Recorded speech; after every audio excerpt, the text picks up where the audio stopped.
আপুনি বাৰু চৰকাৰী কৰ্মচাৰী নেকি? যদি আপুনি ৰাজ্য চৰকাৰৰ অধীনত থকা এজন কৰ্মচাৰী হয় তেতিয়াহ'লে এই ভিডিঅ'টো আপোনালোকৰ বাবে। আপোনাৰ কেতিয়াবা অসুখ বিসুখ হ'লে আপোনালোকৰ যে ইঞ্চুৰেঞ্চ এটা আছে আপোনালোকে গম পায়নে? চৰকাৰৰ ফালৰ পৰা যিটো ফ্ৰী এটা ইঞ্চুৰেঞ্চ আপোনালোকক দিছে, প্ৰত্যেক মাহত আপোনালোকৰ চেলাৰীৰ পৰা যে ইঞ্চুৰেঞ্চৰ বাবদত এটা টকা কাটে, সেইটো কথা আপোনালোকে গম পায়নে? যদি আপোনালোকে এই কথাটো গম পায়, মই কি ক'বলৈ গৈ আছোঁ আপোনালোকে নিশ্চয় গম পাইছে যে MMLSAY অৰ্থাৎ মুখ্যমন্ত্ৰী লোকসেৱা আৰোগ্য যোজনা, অৰ্থাৎ ই এটা হ'ল ইঞ্চুৰেঞ্চ, হেল্থ ইঞ্চুৰেঞ্চ। এই ইঞ্চুৰেঞ্চটোৰ বাবে আপোনালোকৰ দৰমহাৰ পৰা প্ৰত্যেক মাহত 225 টকাকৈ কাটে। আৰু যিসকলে ইতিমধ্যে এই MMLSAY ৰেজিষ্ট্ৰেশ্যন কৰা নাই সেইসকলৰ বাবে এই ভিডিঅ'টো। যদি আপোনালোকে ৰেজিষ্ট্ৰেশ্যন কৰা নাই MMLSAYত, তেতিয়াহ'লে আপোনালোকে কেনেকৈ ৰেজিষ্ট্ৰেশ্যন কৰিব আৰু ৰেজিষ্ট্ৰেশ্যন কৰিবলৈ কাৰণে আপোনালোকৰ কি ডকুমেণ্টছ লাগিব, এই সম্পূৰ্ণ তথ্য আপোনালোকে এই ভিডিঅ'টোৰ জৰিয়তে গম পাব। তো বলক মোৰ মোবাইল স্ক্ৰীণত আজিৰ ভিডিঅ' আৰম্ভ কৰোঁ। নমস্কাৰ, মোৰ নাম গৌৰৱ। আমাৰ চেনেল অনলাইন সহায়লৈ আপোনালোক সকলোকে পোনপ্ৰথমতে সুস্বাগতম জনাইছোঁ। পলম নকৰাকৈ আমাৰ ভিডিঅ'টো আৰম্ভ কৰোঁ। পোনপ্ৰথমে আপোনালোকৰ মোবাইলত থকা ক্ৰোম ব্ৰাউজাৰটো আপোনালোকে অ'পেন কৰিব। ক্ৰোম ব্ৰাউজাৰটো অ'পেন কৰাৰ পাছত আপোনালোকে তাত টাইপ কৰিব লাগিব mmlsay.assam.gov.in। এইটো টাইপ কৰাৰ পাছত আপোনালোকৰ এই ৱেবছাইটটোলৈ আপোনালোকে আহি যাব, মুখ্যমন্ত্ৰী লোকসেৱা আৰোগ্য। তাৰপিছত আপোনালোকে কি কৰিব লাগিব, ইয়াত অহাৰ পিছত তলত স্ক্ৰল ডাউন কৰিব। ইয়াতে চাব পাৰিছে আপোনালোকে লিখা আছে বেনিফিচিয়াৰী লগইন ৰেজিষ্ট্ৰেশ্যন।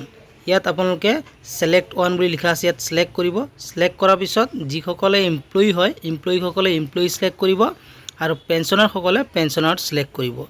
মই এতিয়া বৰ্তমান এমপ্লয়ীৰ কাৰণে ছিলেক্ট কৰি দেখুৱাম। এমপ্লয়ীসকলে ছিলেক্ট কৰিলে, ছিলেক্ট কৰাৰ পিছত তাৰপিছত আহিব select an option to validate account. তাৰপিছত আপোনালোকে ইয়াত ছিলেক্ট কৰিব। তলত ছিলেক্ট কৰাৰ পিছত আপোনালোকে পান নম্বৰ দিও লগ ইন কৰিব পাৰে, নতুবা আপোনালোকে PAN দিও লগ ইন কৰিব পাৰে। আৰু যিসকল OPSৰ আণ্ডাৰত থকা এমপ্লয়ী সেইসকলে GPF নাম্বাৰ দি বা PAN নাম্বাৰ দি কৰিব পাৰিব। আৰু NPS কৰ্মচাৰীসকলে PAN নাম্বাৰ বা PAN নাম্বাৰ দি কৰিব পাৰিব। আপোনালোকে যিকোনো এটা ছিলেক্ট কৰিলে, ছিলেক্ট কৰাৰ পিছত আপোনালোকৰ ইয়াত এণ্ট্ৰি কৰিব লাগিব PAN নাম্বাৰটো। তলত PAN নাম্বাৰটো এণ্ট্ৰি কৰিব লাগিব। মই মোৰ PAN নাম্বাৰটো এণ্ট্ৰি কৰি লৈছোঁ। তাৰপিছত ইয়াত তলত আছে আকৌ ইণ্টাৰ ইউৰ মোবাইল নাম্বাৰ। ইয়াত আপোনালোকে আপোনালোকৰ মোবাইল নাম্বাৰটো এণ্টাৰ কৰিব লাগিব। মই মোৰ মোবাইল নাম্বাৰটো এণ্টাৰ কৰি লৈছোঁ। এণ্টাৰ কৰি লোৱাৰ পাছত আপোনালোকে তলত চাব পাৰিছে লিখা আছে প্ৰচিড বুলি। প্ৰচিডত আপোনালোকে ক্লিক কৰিব লাগিব। ক্লিক কৰাৰ পাছত আপোনালোকৰ মোবাইলত এনেকৈ OTP এটা আহিব। OTPটো আপোনালোকে ইয়াত OTPটো এণ্টাৰ কৰিব লাগিব। OTPটো এণ্টাৰ কৰাৰ পাছত ইয়াত প্ৰচিডত আকৌ মই ক্লিক কৰিম। ক্লিক কৰাৰ পাছত আপোনালোকে আপোনালোকৰ মোবাইলত এনেকুৱা এটা ইণ্টাৰফেচ আপোনালোকে দেখিবলৈ পাব। ইয়াত ওপৰতে আছে আপোনাৰ প্ৰফাইল, ৰিম্বাৰ্চমেণ্ট, কেছ এডভান্স, FAQ। যিসকলে ইতিমধ্যে MMLSAYত ৰেজিষ্ট্ৰেশ্যন কৰা নাই সেইসকলৰ এই মেম্বাৰ আইডিৰ কাষত আপোনাৰ নামৰ কাষত চাব পাৰিছে এপ্ৰুভ বুলি মোৰ লিখা আছে। ইয়াত আপোনালোকৰ এপ্ৰুভ বুলি লিখা নাথাকিব। ইয়াত আপোনালোকৰ পেণ্ডিং নতুবা আপোনালোকৰ ৰেজিষ্ট্ৰেশ্যন কৰিবলৈ লিখা থাকিব। গতিকে আপোনালোকে ৰেজিষ্ট্ৰেশ্যন কৰি ল'ব লাগিব আগত। আৰু তলতে আপোনালোকৰ মেম্বাৰ আইডিটো আছে আৰু নামটোও থাকিব। তলত আপোনালোকে কি কৰিব, স্ক্ৰল ডাউন কৰিব। ইয়াতে আপোনালোকৰ আধাৰ নম্বৰ দি পেলাই আপোনালোকে আধাৰ নম্বৰটো ভেলিডেট কৰিব লাগিব। ইয়াত আপোনালোকে আধাৰ নাম্বাৰটো ভেলিডেট কৰাৰ পাছত আপোনালোকে তলত আপোনালোকৰ এড্ৰেছ ফিল আপ কৰিব লাগিব।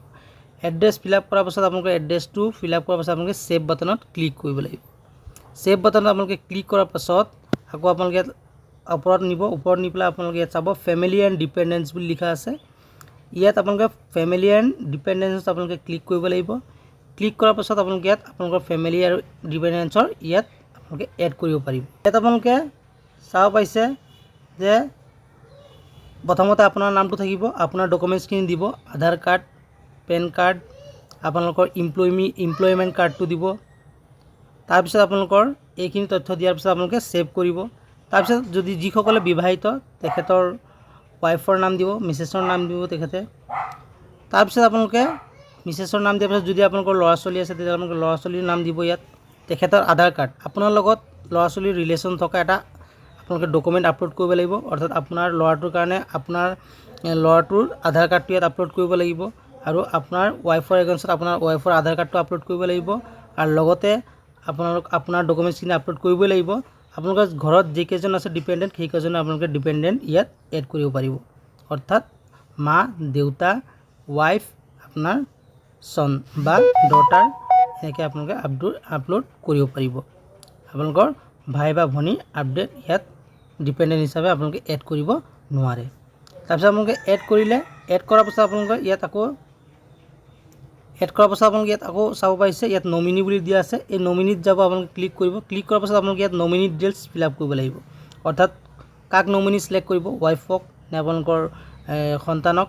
তেতিয়া আপোনালোকে যাক চিলেক্ট কৰিব তাক চিলেক্ট কৰাৰ পিছত সেইজনৰ আপুনি দিব লাগিব বেংকৰ ডিটেইলছ, অৰ্থাৎ বেংকৰ একাউণ্ট নম্বৰ, IFSC কোড, বেংকত থকা নাম আৰু কোন বেংকত আপোনালোকৰ একাউণ্টটো আছে সেইখিনি তথ্য দিব, ডেট অফ বাৰ্থ দিব। এইখিনি দিয়াৰ পিছত নমিনিটো আপোনালোকে এড কৰি ল'ব পাৰিব। নমিনিটো এড কৰাৰ পাছত আপোনালোকে ইয়াত দিব আকৌ আৰু কিছুমান বস্তু দিব লাগিব, যেনে আপোনালোকৰ কি ডকুমেণ্টছ আপলোড কৰিলে সেইখিনি ডকুমেণ্টছ আপোনালোকে ইয়াত চাব পাৰিব। এইখিনি ডকুমেণ্টছ আপোনালোকে ইয়াত চাব পাৰিছে মই কি আপলোড কৰাইছে। Aadhaar card, employment proof, employment individual photo, অৰ্থাৎ আপোনালোকৰ যিজনে এমপ্লয়ী সেই এমপ্লয়ীজনৰ ইণ্ডিভিজুৱেল ফটো ইয়াত আপলোড কৰিব লাগিব। তাৰপিছত আধাৰ কাৰ্ড, তাৰপিছত স্পাউচ ID, অৰ্থাৎ আপোনাৰ মিছেছৰ ID কাৰ্ড মানে আধাৰ কাৰ্ড হওক বা পান কাৰ্ড হওক ইয়াত আপডেট কৰিব লাগিব, এড কৰিব লাগিব। তাৰপিছত আপোনাৰ চনৰ ID, অৰ্থাৎ আপোনাৰ ল'ৰা বা ছোৱালীৰ ইয়াত আধাৰ কাৰ্ড আপলোড কৰিব লাগিব। ৰিলেশ্যনশ্বিপৰ কাৰণে আধাৰ কাৰ্ড বা পান কাৰ্ড আপলোড কৰিব লাগিব। তাৰপিছত চনৰ ইণ্ডিভিজুৱেল ফটো, ৱাইফৰ ইণ্ডিভিজুৱেল ফটো, ৱাইফ ৰিলেশ্যনশ্বিপৰ আপোনাৰ ডকুমেণ্ট এটা আপলোড কৰিব লাগিব, অৰ্থাৎ আধাৰ কাৰ্ড কৰিলে হৈ যাব। তাৰপিছত স্পাউচৰ আপোনাৰ মিছেছৰ ইণ্ডিভিজুৱেল ফটো ইয়াত আপডেট কৰিব লাগিব আপলোড। তাৰপিছত ফেমিলি ফটোগ্ৰাফ এটা লাগিব, অৰ্থাৎ আপোনালোকৰ ডিপেণ্ডেণ্ট যিকেইজন আছে আপোনাৰ সৈতে থকা সেই একেলগে থকা ডিপেণ্ডেণ্টৰ সৈতে আপোনালোকৰ একেলগে থকা এটা ফেমিলি ফটো ইয়াত আপলোড কৰিব লাগিব। তাৰপিছত আপোনালোকৰ ইয়াত পাছবুক আপলোড কৰিব লাগিব, নমিনীজনৰ পাছবুক ইয়াত আপডেট কৰিব লাগিব। আপলোড কৰাৰ পিছত আপোনালোকে ছেভ বাটনটোত ক্লিক কৰি দিব, হৈ যাব। তাৰপিছত আপোনালোকে তলত ডিক্লেৰেশ্যনত চিলেক্ট কৰিব। ডিক্লেৰেশ্যনত চিলেক্ট কৰাৰ পাছত আপোনালোকে কি কৰিব, সেইটো ছাবমিট কৰি দিব। ছাবমিট কৰাৰ পাছত আপোনালোকৰ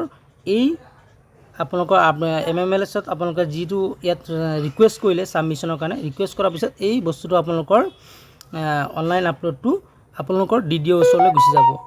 আপোনালোকৰ DDOই আপোনালোকৰ আঁচনিখন যেতিয়া এপ্ৰুভ কৰি দিব, আপোনাৰ এগেইনষ্টত থকা এই MMSLৰ যিটো আপোনাৰ এগেইনষ্টত থকা প্ৰফাইলটো এপ্ৰুভ কৰি দিব। এপ্ৰুভ কৰাৰ পাছত আপোনালোকৰ এনেকৈ এপ্ৰুভ বুলি লিখা আহি যাব আৰু এপ্ৰুভ হোৱাৰ পাছত আপোনালোকে ইয়াত ৰিম্বাৰ্চমেণ্ট ক্লেইম কৰিব পাৰিব। যদি আপোনালোকৰ ৰিম্বাৰ্চমেণ্ট ক্লেইম কৰা ভিডিঅ' লাগে তেতিয়াহ'লে মোক জনাব কমেণ্টত, মই ৰিম্বাৰ্চমেণ্ট ক্লেইম কেনেকৈ কৰে সেই সম্পৰ্কে আপোনালোকৰ বাবে এটা ভিডিঅ' প্ৰস্তুত কৰি দিম। আজি এই ভিডিঅ'টো আছিলে যিসকলে ইতিমধ্যে আপোনালোকৰ এই MMSLত যিটো মুখ্যমন্ত্ৰী লোকসেৱা আৰোগ্য যোজনাৰ অধীনত থকা নিয়মীয়া কৰ্মচাৰীসকলে ৰেজিষ্ট্ৰেশ্যন কৰা নাই সেইসকল কৰ্মচাৰীৰ বাবে আছিলে। গতিকে আজি ভিডিঅ'টো ইমানেই আছিলে। পুনৰ লগ পাম এটা নতুন ভিডিঅ'লৈ। যদি আপোনালোকে এই ভিডিঅ'টো ভাল পায় লাইক কৰিব, কমেণ্ট কৰিব, শ্বেয়াৰ কৰিব আৰু আমাৰ চেনেলত যদি আপোনালোকে পোনপ্ৰথমবাৰৰ বাবে চাই আছে চেনেলটো ছাবস্ক্ৰাইব কৰিব আৰু কাষত থকা বেল আইকনটো প্ৰেছ কৰি অল কৰি ল'ব। তেতিয়া আমাৰ আহি থকা নতুন নতুন ভিডিঅ'বোৰৰ ন'টিফিকেশ্যন আপোনালোকে সকলো আগত পাই থাকিব। গতিকে আজিলৈ বিদায় লৈছোঁ। পুনৰ লগ পাম এটা নতুন ভিডিঅ'লৈ। জয় অসম, বন্দে মাতৰম।